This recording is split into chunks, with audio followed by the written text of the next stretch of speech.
창세기 41장.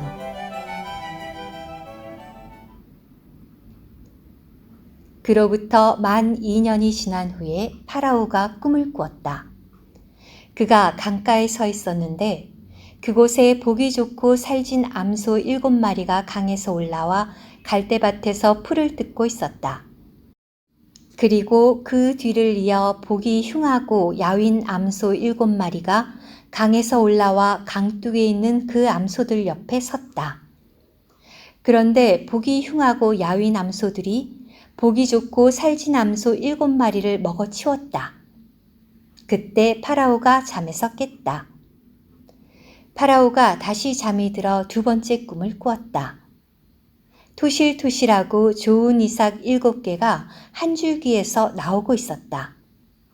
그리고 그 뒤를 이어 가늘고 동풍에 말라버린 이삭 7개가 돋았다. 그런데 그 가는 이삭들이 토실토실하고 굵은 이삭 7개를 삼켜버렸다. 파라오가 잠에서 깨고 보니 꿈이었다. 아침에 그는 영이 편치 않아서 사람을 보내 이집트의 모든 마술사와 모든 지혜로운 사람을 불러들였다. 파라오가 그들에게 자기가 꾼 꿈을 이야기하였으나 파라오에게 그 꿈을 해몽해 줄 수 있는 사람이 아무도 없었다. 그때 술 맡은 시종장이 파라오에게 말하였다. 오늘에야 저의 잘못이 생각납니다. 파라오께서 종들에게 분노하시어 저와 똑 맡은 시종장을 호위대장의 집에 있는 감옥에 가두신 일이 있습니다. 저와 그 사람이 같은 날 밤에 꿈을 꾸었는데 우리 각 사람이 해몽이 서로 다른 꿈을 꾸었습니다. 그때 그곳에 호위대장의 종인 젊은 히브리 사람이 저희와 함께 있었습니다. 저희가 그에게 저희의 꿈을 이야기하자 그가 저희에게 꿈을 해몽해 주었는데 각자의 꿈에 따라 해몽해 주었습니다. 그리고 그가 저희에게 해몽해 준 그대로 되어 파라오께서 제 직책은 되돌려 주셨고 떡 맡은 시종장은 나무에 다셨습니다. 그러자 파라오는 사람들을 보내어 요셉을 불러오게 하였다. 그들은 서둘러 요셉을 지하 감옥에서 데리고 나왔다. 요셉은 수염을 깎고 옷을 갈아입은 다음 파라오 앞으로 나아갔다. 파라오가 요셉에게 말하였다. 내가 꿈을 꾸었는데 그것을 해몽할 사람이 아무도 없다. 나는 내가 꿈 이야기를 들으면 해몽할 수 있다고 들었다. 요셉이 파라오에게 말하였다. 그것은 저에게 달린 것이 아닙니다. 하나님께서 파라오께 좋은 대답을 해주실 것입니다. 파라오가 요셉에게 말하였다. 꿈에 내가 강둑에 서 있었는데 그곳에 살지고 보기 좋은 암소 7마리가 강에서 올라와 갈대밭에서 풀을 뜯고 있었다. 그리고 그 뒤에 쇠약하고 매우 보기 흉하고 야윈 암소 7마리가 올라왔다. 그렇게 보기 흉한 것들은 내가 이집트 온 땅에서 일찍이 본 일이 없다.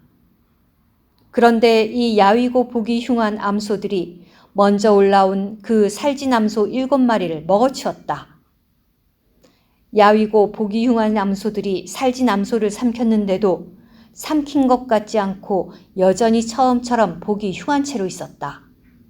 그때 내가 잠에서 깼다. 내가 또 꿈에 보니 굵고 좋은 이삭 7개가 한 줄기에서 나오고 있었다.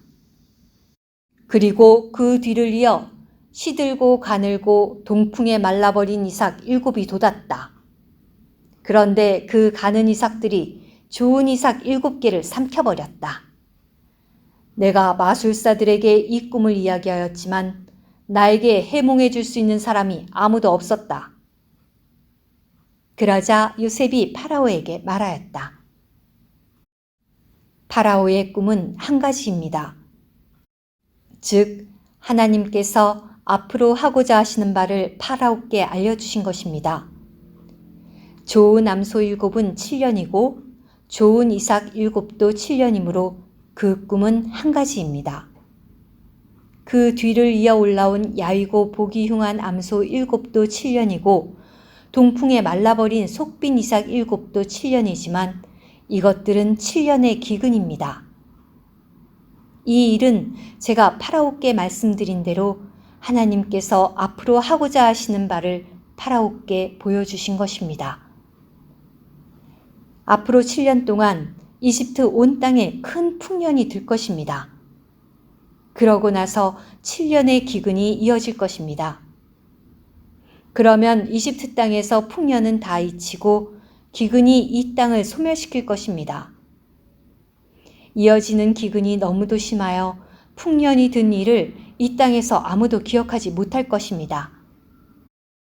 파라오께서 꿈을 2번이나 연이어 꾸신 것은 하나님께서 이 일을 결정하셨고 또 하나님께서 이 일을 속히 일어나게 하실 것임을 뜻합니다. 그러니 이제 파라오께서 통찰력이 있고 지혜로운 사람을 찾아내시어 이집트 온 땅을 다스리게 하십시오.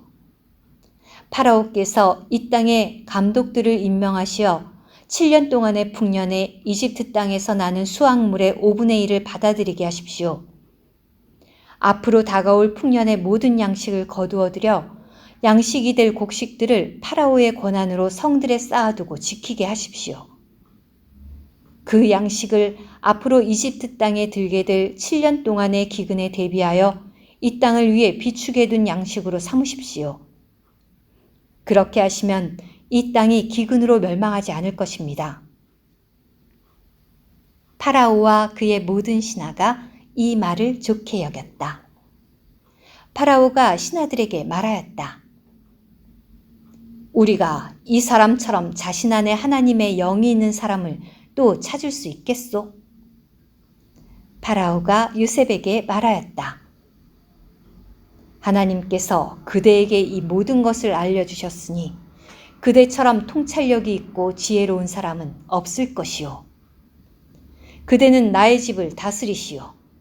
나의 모든 백성이 그대의 말을 따를 것이요. 내가 그대보다 높은 것은 오직 이 보좌뿐이요. 파라오가 요셉에게 말하였다. 이제 나는 그대가 이집트 온 땅을 다스리게 하겠소.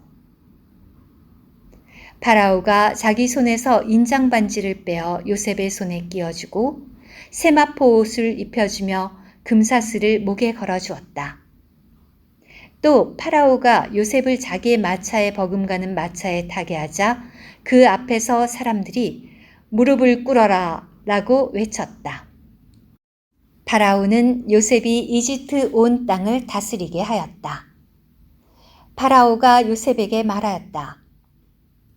내가 파라오지만 그대의 허락 없이는 이집트 온 땅에서 그 누구도 수족을 놀리지 못할 것이요. 파라오는 요셉의 이름을 사브납 바네아라고 하고 온의 제사장 보디베라의 딸 아스낫을 그에게 주어 아내로 삼게 하였다. 요셉이 이집트 땅을 두루 살펴보러 나갔다. 요셉이 이집트 왕 파라오 앞에 섰을 때 그의 나이는 30세였다. 요셉은 파라오 앞에서 물러나 이집트 온 땅을 두루 돌아다녔다. 7년 동안의 풍년에 땅은 풍성한 소출을 내었다. 요셉은 7년 동안 이집트 땅에서 난 모든 양식을 거두어 들여서 성들에 저장하였는데 각 성 근처의 밭에서 난 양식을 각 성에 저장하였다. 요셉은 곡식을 바다의 모래처럼 엄청나게 많이 저장하여 나중에는 그 양 헤아리기를 중단하였다. 이것은 그 양이 헤아릴 수 없을 정도로 많았기 때문이다. 기근이 들기 전에 요셉에게서 2 아들이 태어났는데 이들은 온의 제사장 보디베라의 딸 아스낫이 그에게 낳아준 아들들이다. 요셉은 하나님께서 나의 모든 고생과 나의 아버지 집의 모든 일을 다 잊게 해주셨구나 라고 하면서 맏아들의 이름을 므낫세라고 하였다. 그리고 내가 고난당하는 이 땅에서 하나님은 내가 자녀를 많이 낳도록 해주셨구나 라고 하면서 둘째 아들의 이름을 에브라임이라고 하였다. 이집트 땅에 들었던 7년 동안의 풍년이 끝났다. 요셉이 말한 대로 7년 동안의 기근이 시작되었다. 온 땅에 기근이 들었지만 이집트 온 땅에는 먹을 것이 있었다. 그러나 결국 이집트 온 땅이 굶주리게 되자 백성이 파라오에게 먹을 것을 달라고 부르짖었다. 그러자 파라오는 모든 이집트 사람에게 말하였다. 요셉에게 가서 그가 시키는 대로 하여라.